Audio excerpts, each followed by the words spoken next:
Swayam Prabha. Digital India. Educated India.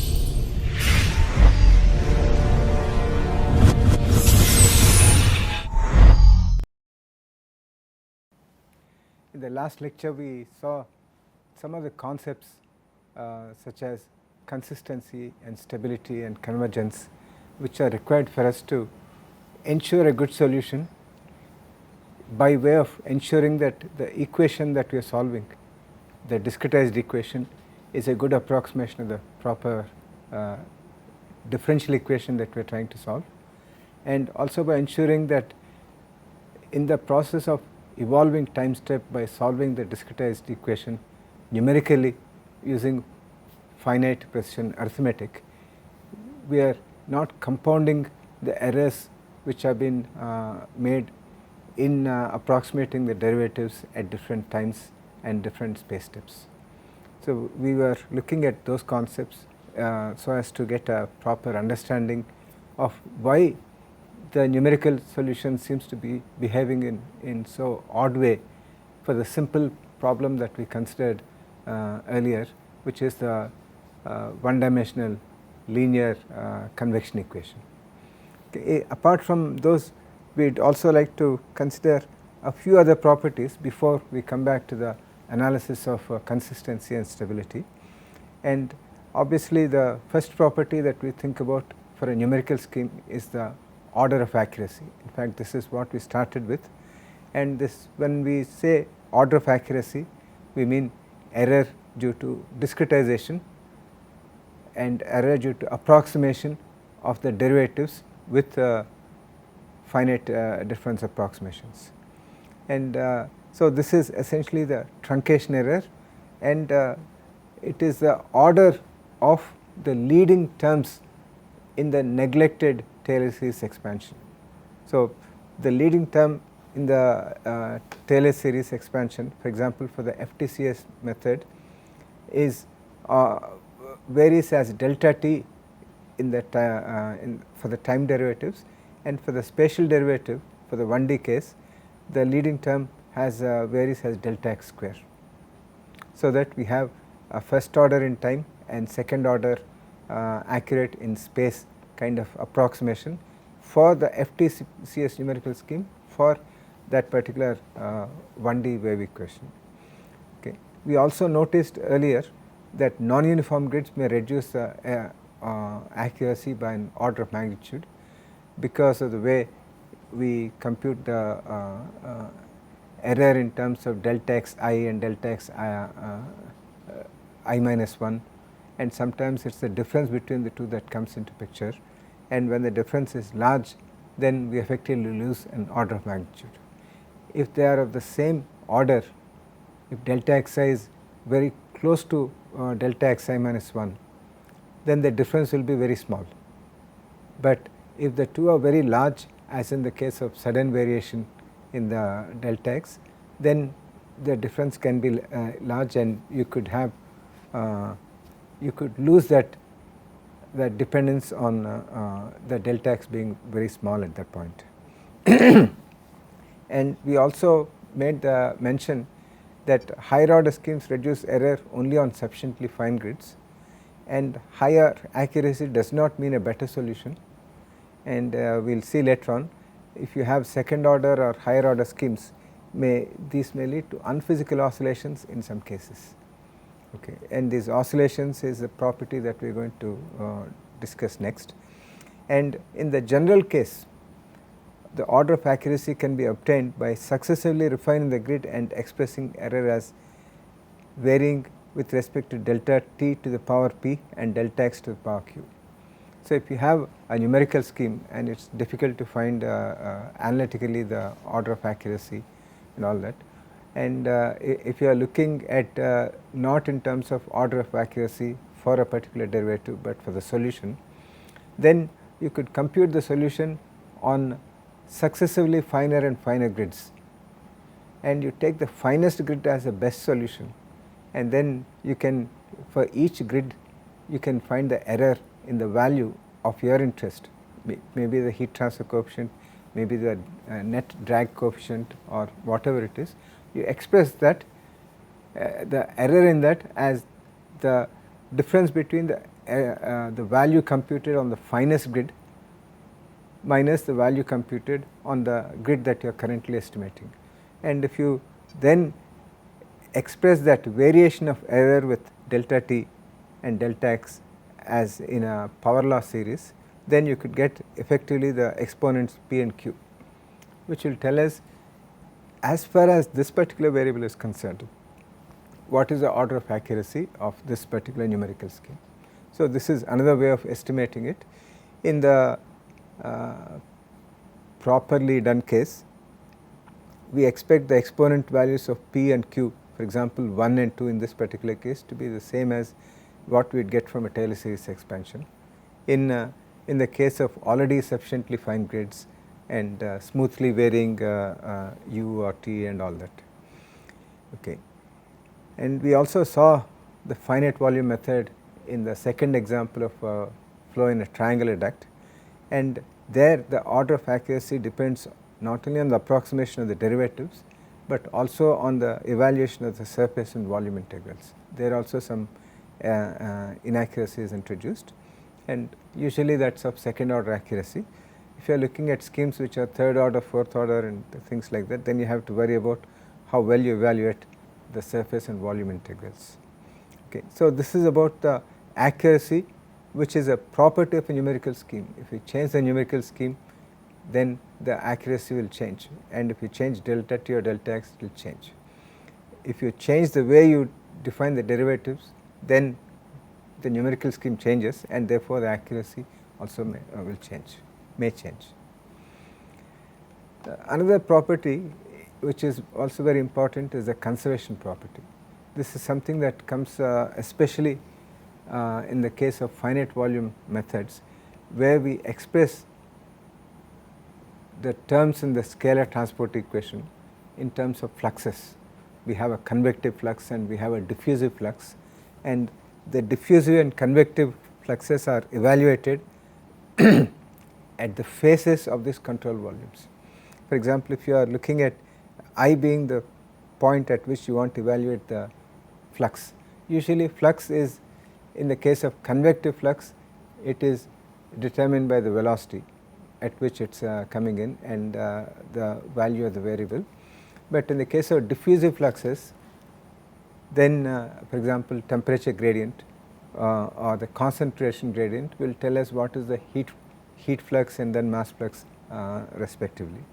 So, if you are looking at a situation where you have a point, a node here and a node here, a node here and a node here, and you have values of the function which will, let us say, which are like this, it is here, decreases and then increases and then decreases in this way, and you need to evaluate the gradient at the point I. Okay. So, you could say that I would evaluate the gradient using these 2 points, but you could also say, in the case of, for example, quadratic interpolation or quick scheme, or you could evaluate the value of this using this point, this point, this point and upstream points here. Okay. And when you evaluate the flux here for this cell, you could be using these points here and then this point. Now, the point is that in each case when you do this interpolation, you are fitting some algebraic polynomial function which is going through these 3 points, for example, and based on this variation you evaluate the flux to be a certain value. Now, for this control volume here, if you make use of the same points, you get the same flux, but in order to evaluate the flux here, now you are using this point and this point. Okay. So, this polynomial function may be different from this polynomial function, and therefore, when you evaluate the gradient here, then you may get different value when you evaluate for this control volume and from the value that you got for evaluation of the gradient at the same place for this control volume. And what this means is that the flux which depends on the gradient is now different when it is seen by this control volume as opposed to this control volume. But we know that if there is a flux here, then the flux is going from this control volume and it is entering this control volume, or similarly if it is going in the other direction, it is leaving this control volume and enters this control volume. So, the flux leaving the control volume must enter the same quantity must enter the neighboring control volume. Okay. So, this is what we call as consistent evaluation of flux, that is the flux at a particular location is evaluated consistently when we consider the two cells which are on either side of the particular point, either side of the particular phase. If this is not the case, when we do a flux balance on this, then we say the flux at this point is this much, at this surface is this much, and the difference between these two is going to lead to the accumulation. When you come to this point here, you have a flux here which is not the same as a flux here, because you have used different set of points to evaluate to interpolate the value of the gradient here, and that means that the flux leaving this, not all of that is coming into this. So, there is a loss of flux, or maybe more flux than what you evaluated as to be leaving here is coming into this. So, that creates a spurious source of flux. In either case, you do not have flux balance, and that can give rise to problems. So, consistent evaluation of the fluxes at the faces of the control volumes is necessary in order to honor this conservation property. So, that is the conservation equation means that you have a conservation of angular momentum or linear momentum or total energy in a particular control volume, and in the process of evaluating that, if you are generating spurious fluxes, then you are not going to be able to satisfy that conservation property. So, the conservation property is lost at the discrete level. This is an important point when we evaluate gradients at faces, at nodes and faces, boundaries of the cells. Okay. Another property that is very important from a practical point of view is the boundedness. For example, when you look at something like a mass fraction, it has to be between 0 and 1, and when you look at a variable like temperature, obviously negative temperature means nothing. Mathematically, it does not matter whether the temperature is negative or positive, it is only the value of temperature at this point compared to the value of temperature at this point, and the relative difference is what is going to make the flux temperature, the heat flux. Okay. So, as far as the code is concerned, when you are evaluating the gradient, it does not matter whether the temperature difference is 100 minus 90 or minus 90 minus 80, but for us to say temperature is minus 90 absolute makes no sense, because the absolute value of temperature can be 0 in the Kelvin scale, for example. Similarly, mass fraction cannot be negative. Turbulent kinetic energy, which we will see later on, is always a positive quantity, or it can at least be 0. So, these are the kind of things that need to be honored.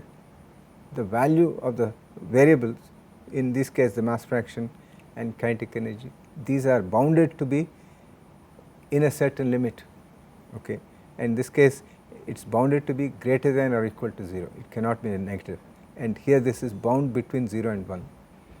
And this particular condition is not always satisfied, especially when I already mentioned earlier, when you are looking at using higher order schemes, and we will come to that towards the end of this module, we will come back to that, and we will see that in such a case, in certain cases it is possible for the value of the variable to go beyond the bounds. In fact, we have seen that with here we have u which is supposed to be like a square pulse here, but it is becoming very low value, negative value. It should be between 0 and 1. So, those are the kind of things that may arise here. And also we have the condition, a well known condition, that for steady diffusive flows without source terms, interior values should be bound between the minimum and maximum values occurring on the boundaries. Okay. For example, temperature inside a conducting rod cannot be colder than the temperature at the cold end, and it cannot be hotter than the temperature at the hot end, unless you have some heat source or heat sink inside the rod. Okay. So, these kind of things are some things that we expect the properties, the boundedness of the property is something that needs to be honored, and under certain cases it is possible to ensure boundedness, and that we will see in later modules. Okay. So, apart from this conservation property, boundedness and accuracy, when we are looking at the convergence, okay, the goodness of the solution, apart from those things we have the consistency condition and we also have the stability condition. Okay. So, and we mentioned that there is the powerful theorem of Lax, which is applicable for linear initial value problems, well posed linear initial value problems, where if we can show that consistency is there, so that is that the discretized equation is an accurate representation of the partial differential equation, and if stability is there, so that is our in the process of time marching we are not accumulating the small errors that are made at each time step and at each space step, and these errors do not accumulate and render the problem unstable. So, if stability is there, then we can have convergence. Okay. Convergence is guaranteed. So, in order for at least under the limits of linear equations, if we can demonstrate consistency and stability, then we can expect to get convergence. And as we have seen, if convergence is there, then we only need to make the grid spacing very, very small in order to generate a grid independent solution, which we can confidently expect to agree with the exact solution of the partial differential equation. So, consistency is an important property from the point of view of getting a proper solution, and consistency here ensures that the discretized equation tends to partial differential equation as delta x and delta t tend to 0.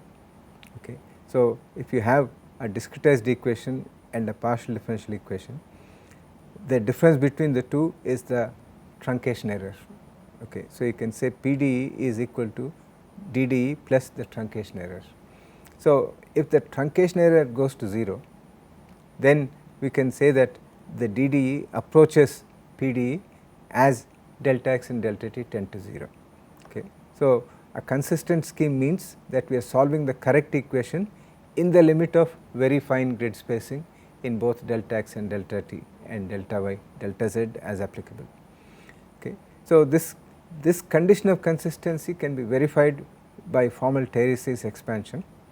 For example, for the FTFS scheme for the linear convection equation, which is dou u by dou t plus A dou u by dou x, there is a mistake here, a small mistake, u should be here, it is not a subscript. Now, the evaluation of this PD, this part of the PDE at I and n is made using the FTFS scheme in this way, that is uin plus 1 minus uin by delta t, which makes it forward in time, plus A times forward in space ui plus 1 minus ui divided by delta x, both at n. So, this is an explicit FTFS scheme, and this is the for this scheme, for this equation being equal to 0, for these two terms together, the sum being equal to 0, for that PDE we have this as the corresponding discretized equation, and the difference between the two is the truncation error, which is delta t by 2 plus the second derivative of u at I and n plus delta x by 2 times A times second derivative of u at I and n plus other terms which are higher. Okay.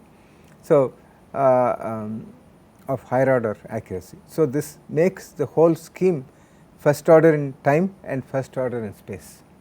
Okay. Now, if you examine this truncation error here, as delta x tends to 0, this one will tend to 0, because you expect dou u by this dou square u by dou x square at a specific point here to have some finite value. Okay. Similarly, the second derivative with respect to time, this derivative here at a given point in space and time will have a finite value, and that value is a function of how u varies with t and x. So, we can expect that to have a finite value, and as delta t tends to 0, as this becomes smaller, the truncation error will become smaller, because this is reducing to 0 and this is reducing to 0. So, as delta t and delta x tend to 0, in this particular case the truncation error goes to 0, and therefore, the DDE approaches PDE, the discretized difference equation approaches the partial differential equation, and therefore, you would say that FTFS scheme is consistent. In the limiting case of delta t delta x tending to 0, the discretized equation approaches the partial differential equation, and therefore, it is consistent. Now, what we notice here, what we recall is that the FTFS scheme was a failure in terms of being able to reproduce the carrying forward in the x direction of the rectangular pulse. So, what this means is that consistency is not sufficient for us to deliver a correct solution, okay, but it is a necessary condition. So, if you need to have this consistency, and this is satisfied by this FTFS scheme, which was otherwise not good, and you can go back to the FTBS scheme and FTCS scheme, and we can, in each case we can find the truncation error for each of these, and we will find that in all the 3 cases you have consistency. Okay. So, it may appear that consistency is a foregone conclusion when we do this finite difference approximations, but that is not always true, as we illustrate in the case of this Dufour-Frankel scheme. And consider this unsteady heat conduction problem, where you given by dou T by dou T equal to dou square T by dou x square, where capital T is the temperature and small t is obviously the time, and the thermal diffusivity alpha which comes here is taken to be 1, does not matter, this is the partial differential equation, and we can use first order forward in time for dou T by dou T at I n n. It is given as T I n plus 1 minus T I n by delta T plus terms of the order of delta T. The right hand side is evaluated explicitly using central difference scheme. So, you have it as dou square T by dou x square I n equal to T I plus 1 n minus 2 T I n plus T I minus 1 n divided by delta x square and other terms of the order of delta x square. So, you can put these things together to get an explicit equation for T I n plus 1 in this particular way, and the resulting scheme is first order accurate in time and second order accurate in space, because this is evaluated using a central difference scheme and this is evaluated using a forward difference scheme of first order.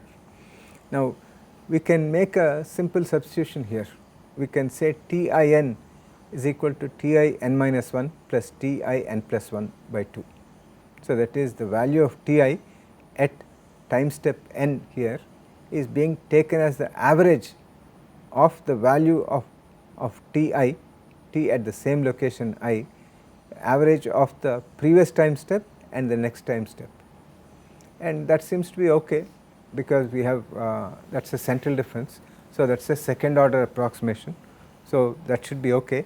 So, if you substitute that expression into this, then we get an equation of this particular form, okay, and this is the equation by which we can evaluate T I n plus 1, and so what we see here is that on this side you have T I n plus 1, but that is at the same location here. Here you have T I plus 1, but this is at n, and you have T I n minus 1, So, the previous time step, so this is known, and t I minus 1n, so this is known here. So, the resulting equation is explicit, and we can show through a Taylor series expansion this actually second order accurate in time and second order accurate in space. Okay. So, we have gained an order of accuracy in terms of with respect to time, and not only that, we can also show that this is unconditionally stable. So, we are satisfying even the stability condition, which we will see in the next lecture. Okay.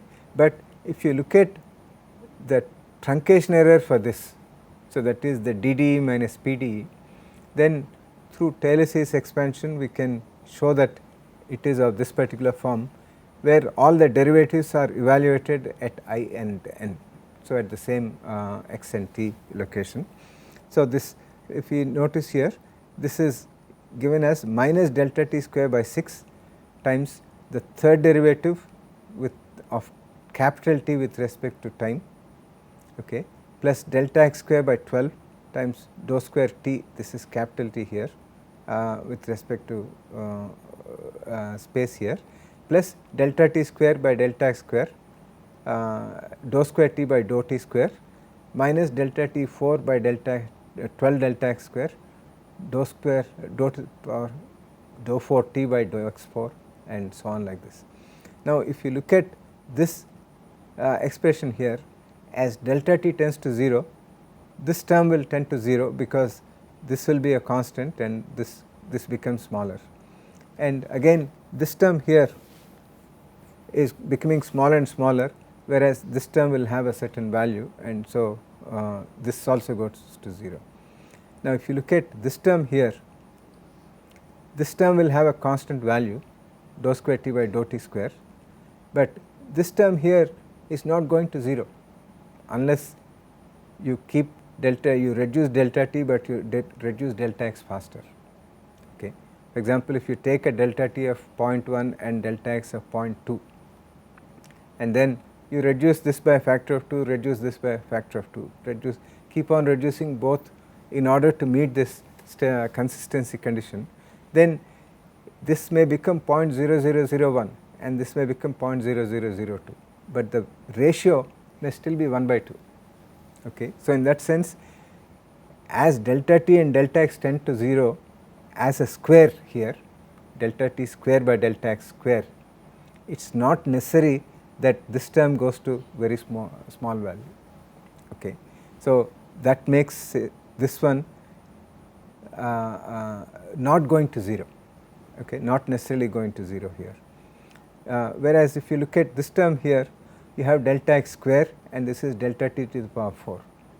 So, as you keep reducing delta t and delta x together, this term is going to smaller values faster because delta t to the power 4 than delta x square, this term here. So, even though this is also delta t to the power delta t by delta x like that is coming here, this will be approaching 0, but not this one here. So, in the limiting case of delta t and delta x tending to 0, you have DDE minus PDE is not equal to 0, but is equal to minus delta t by delta x whole square times dou square t by dou t square. And if you say delta t by delta x for a given grid and time step is beta here, then DDE minus PDE is actually minus beta square dou square t by dou t square. And so, what we are actually solving is not this one, but dou t by dou t plus beta square dou square t by dou x square equal to this should be dou t here equal to dou square t by dou x square here. Okay. So, in that sense,